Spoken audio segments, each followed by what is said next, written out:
Growing up in Colorado and being a military kid, bounced around my whole life, just wanted to watch a little bit of everybody, take bits and pieces from everybody. So whether it been Tim Hardaway, Gilbert Arenas, Penny Hardaway, Sham God, watching Hot Sauce, that's when And One was big. Like, I just watched a lot of basketball and played a lot on the park playgrounds and dribbling through the streets and in the house. So just try to steal parts of the games, always dream, imagine, have fun.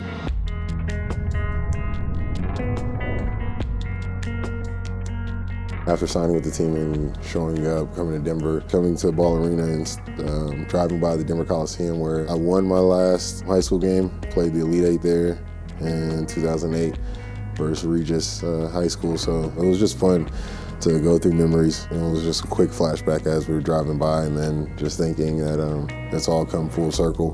This is where I played high school basketball. This is where I grew up, and being fortunate enough now to play for the Denver Nuggets.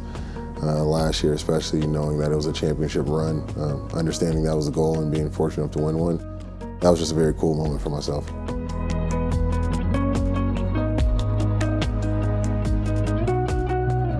No, I just felt great being a hometown kid. Always talked about it growing up a little bit that I'd be able to come back home and win a championship. Never actually thought it would be possible, so I guess you have to speak things into existence, and I'm very blessed that I got to come home and win a championship, being the hometown kid, especially the first one in franchise history, and a place that doesn't necessarily get as much love for basketball and respect as it probably deserves. What was your transition like at the end of last year? Figuring out a new playing style. This is definitely Denver Nuggets basketball is definitely different from a lot of playing styles in the NBA, especially having the talent that we have, and the main key piece being Jokic, the way that he plays, so playing through the center a lot, not necessarily just on the post and on the block, but bringing it up, playing out of the center of the court, setting screens for him. He's really being a point guard out there. That was a tough adjustment on the basketball court, trying to figure that out, but great locker room, great guys. Played with some guys before. Fortunate enough, had Ish Smith, had been teammates twice before, being in OKC, also being in Detroit for many years. Somebody I competed against my entire college career, and then being together, so a lifetime friend. It was fun having him, playing with Pope before for many years in Detroit, Bruce Brown, so I had some familiarity going up against DJ, being friends in those instances, and so that helped a lot. Like, that transition was really great, and then everybody else was just so welcoming. Everybody's talked about how early you were in the facility this summer, working out. Did you approach this off-season differently, or do you approach every season that way? I always kind of go back, sit with my brother, sit with my inner circle, and come up with a game plan of what I want to do in terms of how I want to approach the summer and work out. What's the attack plan? Midst of a move, I think it was probably interesting for people how much I was in and out of the city, making sure to work out, staying here, but I definitely wanted to be close to the team, wanted to be with the staff, wanted to make sure I'm understanding our calls. Like I said, our offense is definitely a little bit different. Terminology is very interesting. Getting here last year, that was a tough part of the transition. Basketball is pretty basic, pretty fundamental. So it's a lot of checkers. Football, I would say, is chess. When you get here, I think the years that Jokic, Coach Malone, and his coaching staff, Jamal has been here his whole career, really that core, and then having Mike as well, AG been here some years, and Pope just picking up so quickly. The calls are pretty unique, they're pretty intriguing, so you can't really just pick them up, you really have to understand what's going on. I think it makes it tough on other teams to really guard what we're doing, but making sure I was staying here, getting the terminology, getting reps, working with the young guys, and then allowing the coach staff and the front office to see me working as well.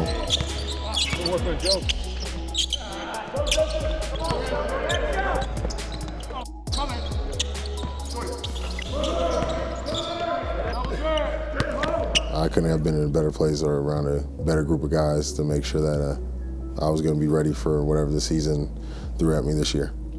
You mentioned the adjustment that it took. What was the most difficult part of trying to get acclimated to this team?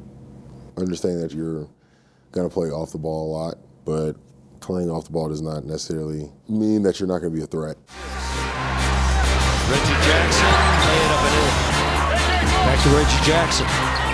Reggie's got a lane, put it up and in, and I've been used to being a pick and roll throughout my entire career, and then coming here, like I said, it's still a pick and roll. It's just a lot of setting the pick for Yoke, and then a lot of also cuts. He's the best in the world. It's like having a great quarterback. You never know if they're going to be throwing out of the pocket, out of scramble. You never know whether it's a rollout. Like, he has the ball in so many different places, and he's the most willing passer in the world. That timing is of the utmost importance. Our spacing is of the utmost importance, and you always have to be on page with him. He really takes what the defense gives him. I don't know if even a lot of ball players understand this or fans understand it, but there can be a play set and people can overcommit so much to stop it that there's something already open. What you gotta love about Yoke is he sees it. He doesn't mind whatever criticism might come from it. He just plays the right brand of basketball. So he's not always worried.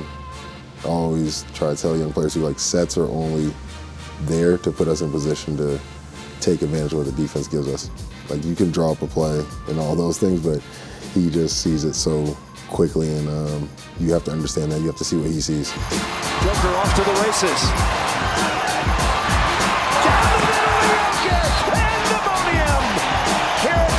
It's always fun. Like, it's always fun. We had a play yesterday. I got fouled, and I was excited because I could see it earlier. I'm starting to retrain my mind and wake back up to see the plays as quick and then the gaps as quickly as he's seeing them. So hopefully we can be on a great page and it could just open up the floor for everybody. You're averaging career high field goal percentage this year. Why do you think this has just been such a good year for you?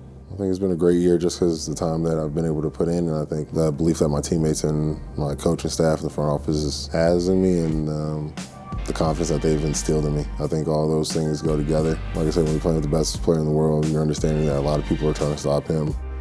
Gaps are more open. You're getting easier backdoor cuts, getting a lot more open threes because of the brand of basketball that we play, the style that we're playing. So just putting in work to make sure you're ready for what you're going to see out on the court. A lot, I think, is positioned me to have the year I've had so far. Jackson outside, shot clock at 6, takes the feed. That's going to be on every sports center play right there. Reggie Jackson with the reach, and he puts it away. Reggie into the key, lay it up, and in! Did he get it off in time? Reggie turns the corner, off the glass, nice shot.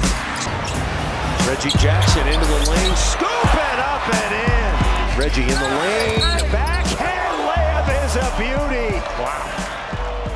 We had played, the night before, and I remember in the locker room, and it was just funny because AG wasn't going, and Jamal just turned the corner, and I remember getting the news, people aren't going, people were kind of talking about it at our lockers a little bit, and Jamal just being Jamal coming and be like, oh bro, ain't nobody going on that trip, Reggie's gonna have 30 and we're gonna win. He's like, we're gonna beat them. Knowing DJ's gonna start, he's like, all right. I'm like, all right, got a dynamic lob threat and DJ. I didn't expect us to play as many minutes as we did, but it was fun. It's always fun playing with him. That connection, being the older guys on the team. So it was gonna be a tough matchup. So once again, Jamal Murray missing his 11th straight game. Aaron Gordon is missing his 2nd straight game.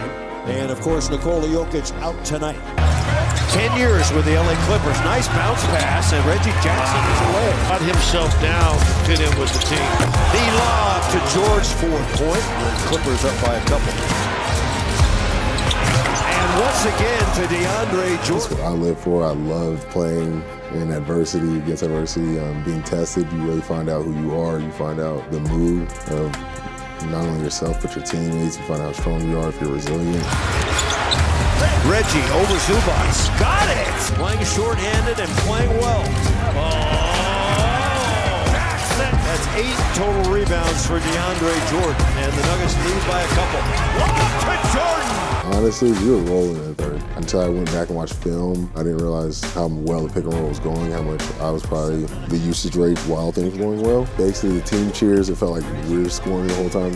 We're just rolling. DJ got a dunk, somebody threw him the ball, not realizing it's necessarily myself. I seen the ball go through the basket, sometimes not realizing I'm the one who has layups. I'm just like, we're trying to win, and all I've ever is everybody's spirit, honestly, in the fourth. Going into the fourth, and I'm always confident, guys, we're at 11 points, all we need is a chance. One of the biggest plays is Julian was telling me now, I remember coming off screen and throwing a left-hand pass and just screaming explicatives because I'm like, dang it, I threw a bad pass. Hopefully you catch it. And like his confidence is catching and hitting it. And he's like, Reg, as he's catching, he's like, we're good. He catches it and hits it. Drew hits a big shot and he's like, we're good. And big bro, like, don't worry about it. I'm like, okay, we got a chance, guys. On the dribble drive, here he comes. Jackson for three. Oh my! Reggie Jackson! Alley-oop. Jordan again. A bucket here would be huge. Reggie Jackson by Harden. Scoop it up and in! Nuggets can burn some clock here. Reggie throw it ahead. Peyton Watson's got a dunk, and he puts it away! And the Denver Nuggets are heading towards one of the most improbable wins in the last 5 years. That for myself, that was something I needed that I didn't know I needed. And it was just fun and it was exciting to really watch everybody step up for the game. For you, what does success look like this year? Success is always, to me, that's what it is. It's the process. The process is always success. And then the best part of it is finding out where it all falls at the end. I've had 12 successful seasons, whether they've been ended with the one title last year, whether they ended in injury, or they ended shortly, missing the playoffs or in the playoffs. For myself, the way I've approached it, the process that I've gone through, I can say I've had 12 successful seasons.